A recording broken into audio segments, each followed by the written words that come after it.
ngomongin birokrasi ala-lan. Halo kawan LAN semua, kita jumpa lagi dalam podcast obrolan Amira Series.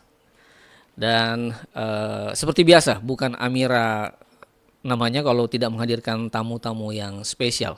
Ya, tamu yang sudah ada di ruang podcast ini adalah orang-orang yang hebat karena mereka adalah jawara-jawara dari pelatihan dasar CPNS yang baru saja ditutup di Pusjar SKPP angkatan 5 dan angkatan 6 ya. Kita langsung saja berkenalan dengan dua tamu istimewa saya pada saat ini. Ada Mas Aidil dan Mas Afif. Mas Afif. Selamat ya. Udah lulus pelatihan dasarnya. Boleh perkenalan dulu. Oke, baik. Saya Aidil Saputra Kirsan dari Institut Teknologi Kalimantan. Saya sebagai dosen asisten ahli di program studi Sistem Informasi di Fakultas Sains dan Teknologi Informasi. Mungkin itu ya, Pak? Boleh. Kita nanti lebih dalam Iya, lagi lah gitu ya. Siap, baik, perkenalkan semuanya, saya Afif Taufikul Hakim, biasa dipanggil Afif. Saya adalah dosen dari program studi Teknik Sipil di Institut Teknologi Kalimantan. Oke, ini dua-duanya dari Institut Teknologi Kalimantan yang memang mayoritas dalam latsar angkatan 5 dan 6 ini. Iya. Ya, sekali lagi selamat untuk kelulusannya dan prestasi istimewa peringkat terbaik 1 ya, Mas Afif untuk angkatan 5 dan Mas Aidil untuk angkatan 6 ya. Saya nanya soal perasaannya dulu ini. Lulus latsar plus prestasi istimewa terbaik 1. Perasaannya gimana? Mas Afif dulu lah. Ya, makasih Pak Ici atas pertanyaannya. Jadi perasaannya pasti senang. Ya. Karena ya pasti ketika kita dinominasikan sebagai tadi sangat memuaskan saja, itu sudah menyenangkan buat saya dan tidak expect gitu. Karena ya kemarin kalau saya susun laporan, saya ingat banyak juga celah-celah yang bisa buat saya tidak menjadi yang sangat memuaskan gitu. Jadi kalau perasaan sendiri saya senang, tapi juga saya rasa ini juga beban juga buat saya karena berarti saya harus lebih baik daripada yang sekarang. Oke. Ya. Mas Aidil? Kalau saya sih nggak expect juga ya. Sebenarnya dari awal nggak berharap gitu ya. Karena datang atau ikut CPNS ini hanya arahan dari institusi ya. Jadi tapi tetap memberikan yang terbaik. Jadi ketika ada tugas dan segala macam, itu kita kerjakan semaksimal mungkin, dan juga saya terus bekerja atau mengerjakan sesuatu itu keluar dari zona nyaman terus. Jadi ketika saya sudah mengetahui hal yang saya udah ketahui, maka saya akan mencoba untuk mengerjakan hal-hal yang memang belum diketahui. Jadi sering keluar dari zona nyaman. Jadi mungkin melihatnya dari situ sehingga saya menjadi yang terbaik. Padahal kalau sama laporannya pun banyak celahnya gitu, gitu. Biasanya memang gitu ya, kawan-kawannya kita nggak mempersiapkan atau nggak bertekad jadi yang terbaik, tapi ternyata penilaian berpihak ke kita ya. Nah ini proses pelatihan dasarnya sudah selesai, teman-teman dinyatakan lulus. Latsar ini kan menjadi syarat utama ya untuk pengangkatan teman-teman menjadi status PNS-nya penuh 100%. Nah, selama proses pelatihan dasar, mulai dari bulan berapa, Mas? Bulan 1 ya. Januari ya, sampai dengan bulan April ini. Apa yang teman-teman rasakan paling berkesan dari keseluruhan tahapan ini di pelatihan dasar CPNS? Mungkin kalau saya ya pada saat di sini gitu, karena klasikalnya karena kita ketemu dengan teman-teman gitu, mengetahui dari mengetahui teman-teman yang dari luar institusi gitu ya, saling sharing ilmu gitu ya, kedisiplinan, kekompakan gitu. Jadi itu yang paling berkesan. Adapun kalau yang lain pun juga berkesan gitu ya, mengerjakan tugas-tugas yang dimana kita secara online mengerjakan tugas, di samping itu kita juga mengerjakan tugas dari institusi, jadi kita mengerjakan multi gitu ya. Mungkin itu yang bisa yang saya rasakan dan paling berkesan gitu ya. Ya. Mas Afif? Ya, kalau dari saya sebenarnya sama ya, di habituasi di sini di LAN itu yang paling spesial. Karena kenapa? Karena sebenarnya saya merasa diingatkan kembali, Pak. Yang sebelumnya ibaratnya kalau untuk makan, kemudian olahraga dan lain-lain itu saya kadang iya, kadang enggak. Jadi keteraturan itu belum sepenuhnya terjadi ketika saya sebelum latsar. Nah setelah saya habituasi, saya seperti dicambuk, diingatkan lagi, ayo mas kita mulai lagi untuk olahraga, untuk kita bisa apel, kemudian mulai bisa mungkin dekat dengan teman-teman dan lain sebagainya, itu di sini. Jadi ini momen riset saya yang paling penting juga nanti setelah ini, jadi bisa lebih mengingatkan lagi untuk lebih disiplin Pak. Ya, oke. Tahapan klasikal ya. Klasikal. Paling pendek tapi paling berkesan. Ya, karena di situ ketemu dengan selama ini kan lewat Zoom dan online ya. Begitu ketemu biasanya kesannya jadi lebih menarik. Baru ketemu dengan teman-teman yang baru, jejaring udah mulai terbentuk. Nah, gitu ya. Nah, sekarang saya mau masuk sedikit ke aktualisasi ya. Ya, aktualisasi kan menjadi salah satu unsur penilaian di Latsar. Paling besar bobotnya 50%. Nah, kita bahas sedikit ya soal aktualisasi teman-teman.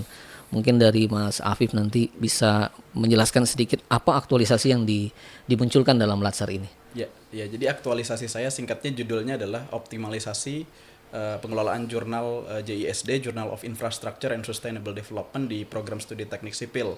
Berangkatnya dari isu bahwa saya melihat pada saat itu dengan mentor dan juga teman-teman satu prodi bahwa memang kita publikasinya menurun dari tahun ke tahun, Pak. Ya, menurun dari tahun ke tahun. Memang sebenarnya bukan salah dari kita Civitas Akademika, tapi di sisi lain memang karena dosen 8 atau 9 dosen sipil itu lagi studi semua. Jadi itu mungkin faktor juga. Jadi kita produktivitas untuk publikasi semakin turun, dan itu saya sampaikan ada data penurunan tersebut. Kemudian yang kedua, kita sebenarnya sudah punya website. Websitenya ada tapi belum dimaksimalkan penggunaannya. Nah, disitulah sebenarnya senior di program studi menyarankan untuk saya bisa ibaratnya mengimprove kembali, meskipun sudah saya improve lagi, sehingga itu bisa terpakai dan itu bisa memaksimalkan ekosistem riset yang ada di program studi teknik sipil. Dan memang karena di mahasiswa akhir itu belum kita wajibkan untuk publikasi ya. Nah, maka dari itu bisa menjadi media dan bisa menjadi starting point supaya mahasiswa kita mulai terbiasa untuk publikasi, karena itu tentu meningkatkan mutu daripada program studi, institusi, dan juga kualitas daripada mahasiswa yang lulus dari program studi teknik sipil, Pak. Oke, berarti konsepnya di peningkatan jurnal tadi ya. Betul, Pak. Ya. Oke, kalau Mas Aidil? Kalau saya membangun infrastruktur sistem informasi. Biasanya kalau teman-teman kelompok itu manggilnya Sisitria. Jadi Sisitria itu sistem informasi Tridharma akademik. Itu menurut saya itu sangat membantu, khususnya ini karena ruang lingkupnya karena cuma sebulan gitu ya. Jadi ruang lingkupnya cuma 2 prodi program studi, ada 25 dosen gitu. Jadi penelitian dan pengabdian dosen yang tersebar di seluruh platform, entah itu di Google Scholar, di Sintad atau di Scopus, itu dosen program studi atau koordinatornya itu nggak perlu lagi mencari satu-satu, atau dosen yang bersangkutan nggak perlu mencari satu-satu penelitian, pengabdian ataupun jurnal-jurnal publikasinya. Jadi cukup melihat sistem ini udah ketarik semua platform. Jadi tinggal satu kali klik semua data dosen sudah ada, jumlah citasinya, jumlah bukunya, jumlah hak ciptanya, dan ini sudah bisa digunakan seluruh prodi di Institut Teknologi Kalimantan. Bisa juga dan kedepannya harapannya kalau misalnya servernya udah besar, itu bisa dipakai langsung digunakan secara nasional gitu ya. Jadi setiap tahun ada audit atau setiap 5 tahun ada akreditasi, dosen-dosen nggak perlu lagi rewah cari data-datanya. Jadi tinggal buka sistem ini langsung semua ada. Memudahkan ya. Ya keren sih memang ya aktualisasinya dari Mas Afif, Mas Aidil. Ya, ini masih soal Latsar ya. Ada satu kata mungkin yang ini paling sering, mudah-mudahan tidak bosan mendengar kata ini, berakhlak ya. Nah, ini tujuan Latsar kan kita bagaimana bisa menginternalisasi nilai-nilai itu ya, mulai dari berorientasi pelayanan sampai dengan kolaboratif.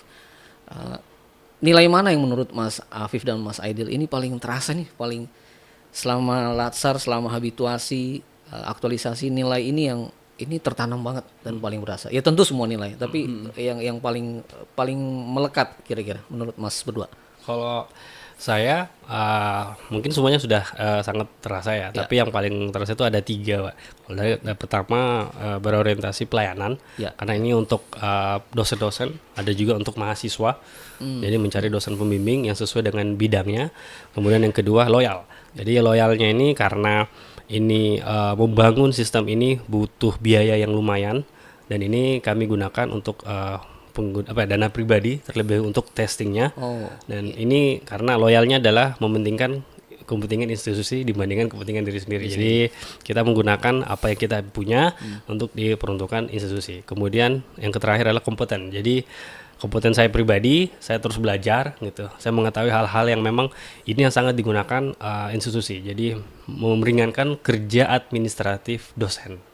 Oke. Nah, jadi mungkin itu tiga yang tiga paling itu ya. berkesan. Ya. Mas Afif. Mungkin boleh 3 juga seperti Mas Aidil. 7 juga boleh ya. Meskipun ya sebenarnya kalau untuk semua poin berakhlak itu pasti sudah merasakan semua, dan memang ada tantangannya dan juga ada yang dirasa itu mungkin oke lah, mudah dilakukan gitu. Cuman kalau boleh saya highlight 3 hal yang menjadi poin yang saya membekas sekali, itu pertama itu kompeten. Dimana sebenarnya jujur kalau kita bicara jurnal dan bicara terkait dengan pengelolaan web jurnal itu saya belajar juga Mas Ian Pak, karena itu ada coding HTML untuk masukin tombol-tombol itu jujur itu bukan spesialisasi di Prodi Teknik Sipil juga. Jadi belajar lagi ya. Jadi belajar lagi di situ. Saya buka-buka, kebetulan juga ada hasil aktualisasi dari angkatan yang CPNS sebelumnya.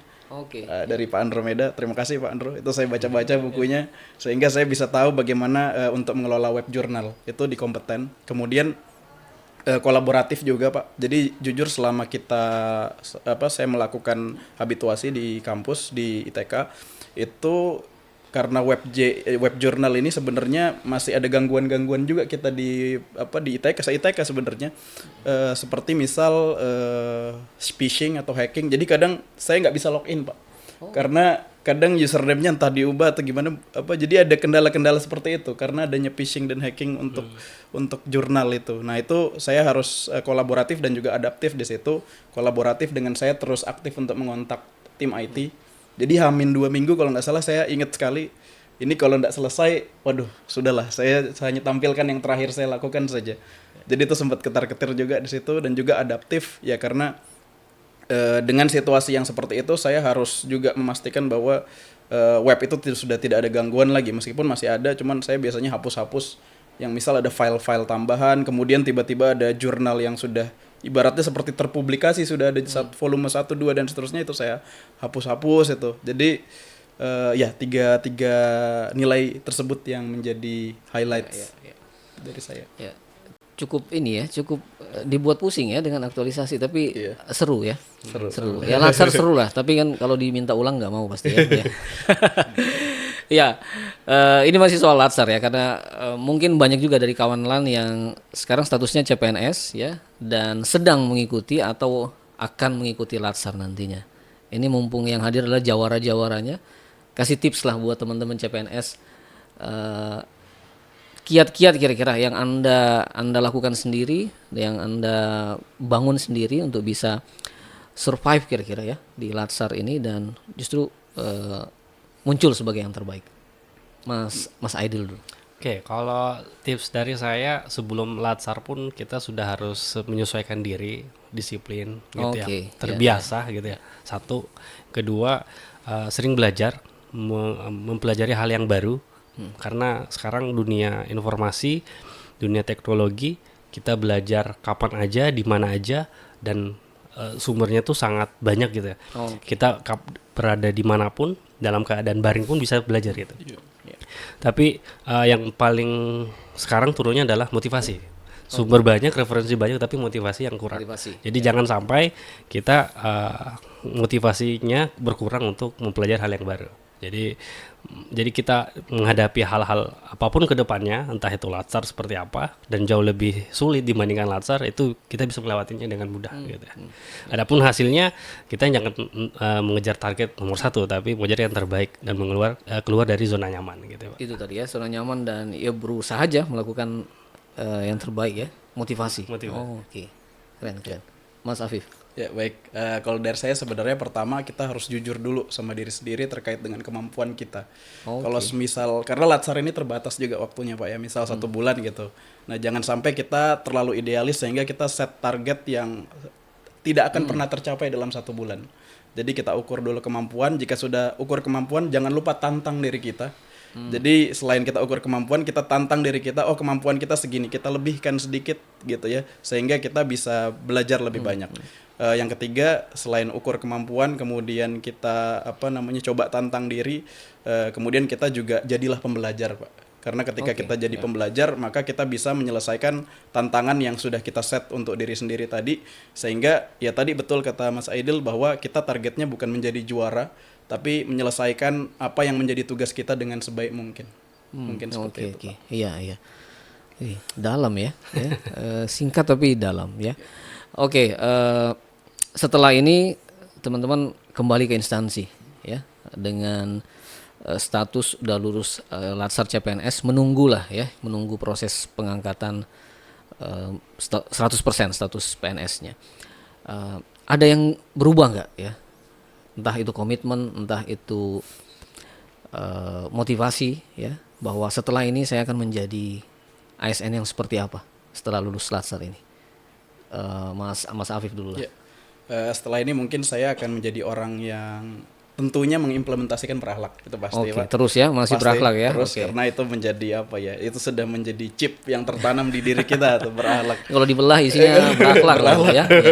Kemudian ya saya akan tetap menjadi ASN yang jujur pastinya, karena ya saya sebenarnya kemarin pada saat saya aktualisasi saya jujur saja, misal ini sebenarnya belum betul-betul tercapai karena bla bla bla. Jadi mungkin tetap menjadi ASN yang jujur, dan saya juga mau highlight bahwa kemenangan ini bukan kemenangan untuk saya saja, tapi kemenangan untuk kita di Institut Teknologi Kalimantan, bahwa bahkan seluruh peserta di angkatan 5 dan 6 gitu, bahwa sebenarnya ya semua bisa menjadi seperti kita pasti ketika mau berusaha. Jadi ini merupakan rasa syukur untuk semuanya, Pak, bukan untuk saya saja.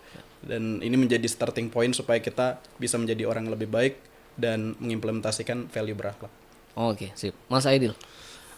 Kalau berakhlak saya kayaknya terlalu banyak deh. Mungkin akan menuju ke situ gitu ya, pelan-pelan gitu ya. Mungkin tahapan awal setelah balik dari sini mungkin loyal. Jadi kadang itu loyal itu kita itu sering nggak mau menerima pekerjaan dari pimpinan. Memang itu diperuntukkan buat institusi. Kadang kita karena pengen jadi dosen biasa aja gitu ya. Kadang kan orang mungkin nggak mau diberikan sebagai dosen tugas tambahan gitu ya. Mungkin saya mencoba untuk merubah mindset itu, karena memang salah satu berakhlak adalah loyal gitu ya. Jadi mau tidak mau apa yang diberikan oleh pimpinan kita harus siap gitu ya. Dan juga kita siap dan berkompeten di bidang yang akan diberikan gitu. Jadi belajar hal yang baru gitu ya. Itu sih, Pak. Oke, ini selamat buat ITK ini. Anda kedapatan orang-orang keren nih gitu ya. Jadi ini ya mungkin ini yang terakhir ya, di luar Latsar lah. Sampai di titik ini Mas Aidil, Mas Afif, tentu ada orang-orang yang Anda anggap ini paling berjasa nih dalam hidup Anda berdua sampai bisa mencapai titik ini ya, bahkan kira-kira akan terus mensupport Anda sampai karir maksimal. Adalah kita bisa tahu siapa ini ya menurut Anda yang orang-orang paling berjasa lah sampai bisa mengantar Anda di titik ini. Ya, start dari saya mungkin. Boleh. Ya, jadi pasti itu orang tua, karena sebelum saya datang ke sini sudah dipastikan Afif Latsar ya gitu. Semoga lancar. Jadi itu sebenarnya mungkin pesan yang singkat dan mungkin kayak kita lihatnya sambil melakukan hal lain gitu. Tapi itu juga bagi saya itu sesuatu hal yang menyentuh saya supaya saya tetap bisa berbuat maksimal, Pak ya. Karena memang orang tua saya selalu mencontohkan supaya bisa bertanggung jawab atas apa yang sudah dilakukan. Iya, mama dan juga bapak saya. Kemudian yang kedua tentu istri saya yang kebetulan juga ikut Latsar. Angkatan 5. Jadi di balik apa yang ini kuncinya di sini nih, motivasinya. Betul, Pak. Tidak bisa, Pak. Saya jangan udah diulti sama saya. Awas enggak terbaik ya gitu ya. Tidak bisa saya menjadi seperti sekarang juga ya karena dukungan istri juga, tentu istri juga sudah banyak memberikan bantuan juga kepada saya dan juga memotivasi saya. Jadi ya orang tua, istri dan juga kakak saya juga tentu. Kakak saya juga cukup perhatian juga dengan saya. Tapi yang ngerjain aktualisasi Mas ya, bukan istri ya. Bukan istri ya. Jangan sampai istrinya yang disuruh ya. Oke, keluarga berarti ya. Keluarga, orang tua dan istri. Mas Aidil? Kalau saya mungkin sama ya. Pertama orang tua pasti ya. Karena tadi habis dari acara pun langsung saya telepon orang tua gitu. Oh, Ucapkan terima kasih telah didoakan gitu ya. Karena doa orang tua kan nggak ada hijab gitu ya antara Tuhan. Kemudian yang kedua istri dan anak gitu. Saya mungkin sudah punya anak gitu. Wih, Jadi setiap malam itu kita video call, lihat wajah anak itu, perasaan kita harus bekerja bermanfaat gitu. Dan juga yang ada, kita pulang itu membawa sesuatu yang untuk siapa gitu ya. Jadi itu yang membuat motivasi saya dari jarak jauh. Adapun yang dekat mungkin teman-teman baru gitu. Itu yang menolong kita juga, yang saling Korsanya terbentuk lah ya selama klasikal ya. olahraga bareng gitu, saling mengingatkan ketika saya lupa atau ketika saya lalai, diingatkan sama teman-teman. Karena tanpa teman-teman sekeliling pun juga kita nggak bisa gitu Pak ya. Sendiri pun kita nggak bisa fighting gitu. Walaupun ada orang tua, istri, anak, kita di sini sendiri nggak bisa juga apa-apa. Iya, Gitu ya, iya, Pak. iya. Wah, keren lah ya. Ya, gitu ya kawan. Memang kadang-kadang kita perlu melihat dari kesuksesan seseorang, kita perlu tahu siapa di belakangnya. Tentu ada orang-orang yang support ya, dan terjawab ya, keluarga, teman-teman itu menjadi motivasi terbesar teman-teman ya. Dan keseluruhan Latsar ini, ya saya sering bilang ke peserta Latsar, itu mirip-mirip nikah loh, sekali seumur hidup ya. Nah, ya, jangan diulang lagi Latsarnya gitu ya. Ya, jadi buat berkesan, buat Anda benar-benar tertanam berakhlaknya ya. Saya pikir itu. Terima kasih banyak ya Mas Afif, Mas Aidil, kawan-kawan LAN semua. Mudah-mudahan ada hal baik yang teman-teman bisa dapatkan dari podcast ini. Tentu saja kami mengajak kawan LAN untuk terus menyaksikan, mengikuti konten-konten menarik dari Pusjar SKPP. Ya, sekali lagi selamat buat Mas Afif, Mas Aidil. Terima kasih. Selamat buat ITK, dan sampai ketemu di Amira selanjutnya.